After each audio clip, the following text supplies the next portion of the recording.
ये एक pharmacology subject है, ठीक, जिसको हिंदी में हम लोग बोलते हैं औषध विज्ञान। औषध विज्ञान एक मेडिकल फील्ड में देखें तो बहुत ही ब्रॉड सब्जेक्ट होता है, जिसके अंदर हम लोग पढ़ते हैं कि ये दवा कोई भी वर्क करता है बॉडी में कैसे वर्क करता है, क्या उसका साइड इफेक्ट होता है, क्या उसका एडवर्स इफेक्ट होता है, सभी चीजों का नॉलेज हम लोग और फार्माकोलॉजी यानी औषध विज्ञान में स्टडी करते हैं। सबसे पहले देखें तो ये जो फार्माकोलॉजी है ये दो वर्ड से मिलकर बना होता है। एक है वर्ड फार्माकोन, फार्माकोन मींस होता है ड्रग, दूसरा होता है लॉजी, लॉजी मींस बोले तो साइंस, स्टडी या नॉलेज, जो भी ड्रग्स है उसके बारे में नॉलेज एक्वायर करना, उसी को क्या बोलते हैं हम लोग, लॉजी बोलते हैं, ठीक। अब देखें तो फार्माकोलॉजी की कुछ डिफिनेशन क्या होता है, तो फार्माकोलॉजी विज्ञान की एक शाखा है, it is a branch of science, जिसमें हम किसी भी दवा के बारे में अध्ययन करते हैं कि वो कैसे वर्क कर रहा है, उसकी क्या प्रॉपर्टी है, बॉडी में जा रहा है तो क्या कर रहा है, एडवर्स इफेक्ट, साइड इफेक्ट, यानी जो भी चीज है वो कैसे प्रोड्यूस कर रहा है।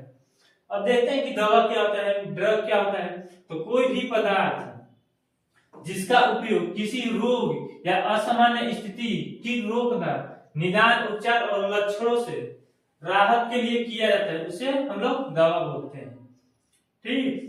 मेनली हम लोग देखते हैं कि फार्माकोलॉजी का इतिहास यानी हिस्ट्री ऑफ फार्माकोलॉजी।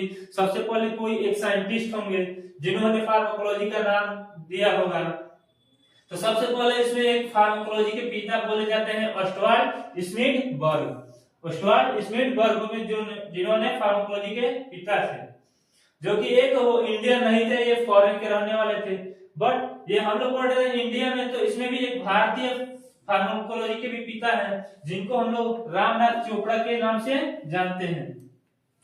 दूसरे पे आते हैं हम लोग कीमोथेरेपी। कीमोथेरेपी के पिता है कौन, पॉल इलरिच, पॉल इलरिच हैं। उसके बाद देखते हैं कि जो एंटीबायोटिक की खोज किया गया था उसमें सबसे पहले खोज किया था अलेक्जेंडर फ्लेमिंग के द्वारा किया गया था, जो कि 1928 में किया गया था। उसके बाद देखें तो जूलॉजी, जूलॉजी के एरिस्टोटल यानी अरस्तु को बोलते हैं, बॉटनी को थियोफ्रैक्टस के नाम से जानते हैं। अब देखें तो फार्माकोलॉजी के मुख्य दो शाखा होती है, एक होता है फार्माकोकाइनेटिक और एक होता है फार्माकोडायनामिक।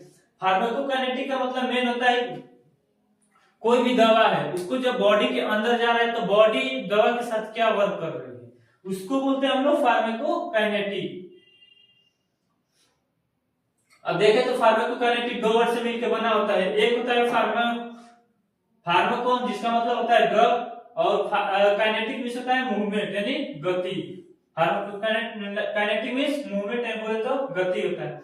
इसकी कुछ डिफिनेशन होती है फार्माकोकाइनेटिक्स की कि यह एक भेषज विज्ञान की क्या है, शाखा है, जिसके अंतर्गत कोई भी दवा का अवशोषण, डिस्ट्रीब्यूशन यानी वितरण, उसके बाद देखें तो मेटाबॉलिज्म और एक्सक्रीशन का स्टडी करते हैं, उसे हम लोग क्या बोलते हैं, फार्माकोकाइनेटिक बोलते हैं। इसमें एक मेन नोट्स होता है इसमें हम लोग कि शरीर दवा के साथ क्या करता है। कोई भी बॉडी है, जब बॉडी के अंदर दवा जा रहा है बॉडी के अंदर, तो बॉडी उस ड्रग के साथ क्या कर रही है उसका स्टडी हम लोग करते हैं, किसमें, फार्माकोकाइनेटिक्स के अंदर हम लोग स्टडी करते हैं, ठीक। इसमें मेनली होता है absorption, distribution, metabolism and excretion. अब देखें तो एब्जॉर्प्शन क्या होता है, तो सबसे पहले देखें तो ड्रग का एब्जॉर्प्शन कहाँ होता है। देख रहे हैं कि फार्माकोकाइनेटिक में चार टाइप्स होते हैं, कौन, पहला एब्जॉर्प्शन यानी अवशोषण, दूसरा होता है वितरण जिसको इंग्लिश में बोलते हैं डिस्ट्रीब्यूशन ऑफ ड्रग, तीसरा होता है चयापचय यानी इसको इंग्लिश में बोलते हैं मेटाबॉलिज्म, उसके बाद आता है उत्सर्जन जिसको इंग्लिश में बोलते हैं एक्सक्रीशन। तो सबसे पहले देखते हैं कि एब्जॉर्प्शन क्या होता है, डिस्ट्रीब्यूशन क्या होता है, मेटाबॉलिज्म क्या होता है और एक्सक्रीशन क्या होता है,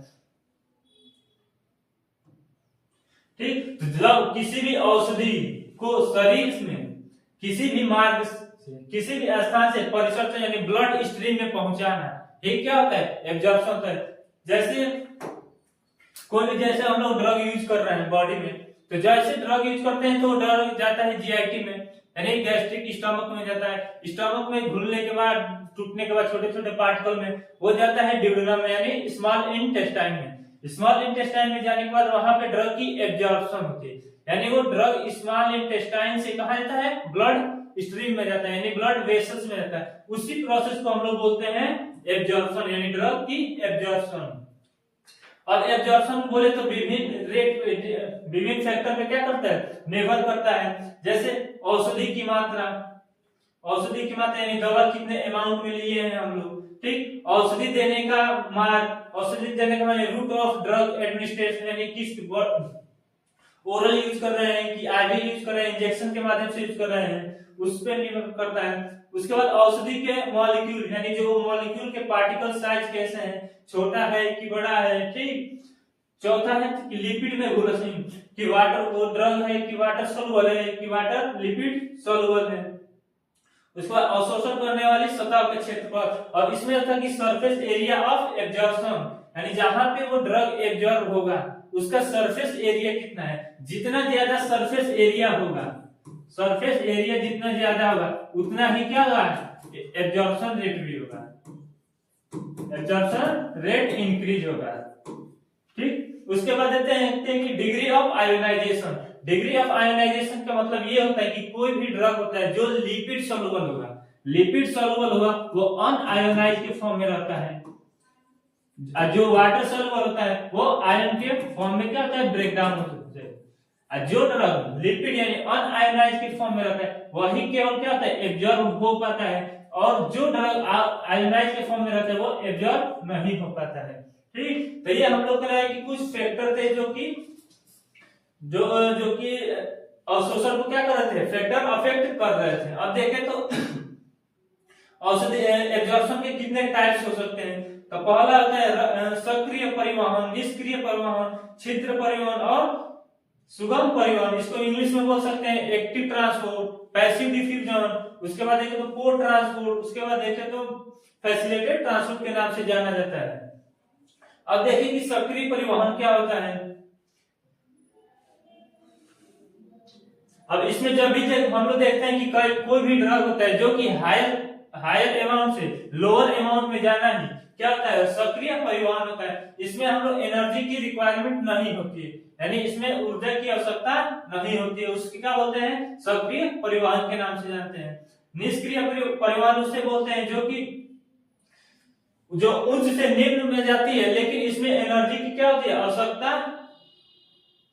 आवश्यकता इसमें भी नहीं होती है, ठीक। उसको क्या बोलते हैं हम लोग, निष्क्रिय परिवहन। उसके बाद है छिद्र परिवहन। इसमें होता है कि कोशिका माध्यम में जो बड़े बड़े मॉलिक्यूल्स होते हैं उनका ट्रांसपोर्ट नहीं हो पाता है, तो उनमें क्या होता है, एक चैनल्स के थ्रू होता है, चैनल के थ्रू होते हैं या पोर होते हैं, उसके थ्रू ड्रग का एब्जॉर्प्शन होता है, उसको छिद्र परिवहन के नाम से जानते हैं। उसके बाद है कि सुगम परिवहन। तो इसमें भी मेनली हम लोग प्रोटीन के माध्यम से या उसके रिसेप्टर प्रेजेंट होते हैं, तो उस चीज के माध्यम से हम लोग ड्रग का एब्जॉर्प्शन कराते हैं, तो वो किसमें आता है, सुगम परिवहन में आता है।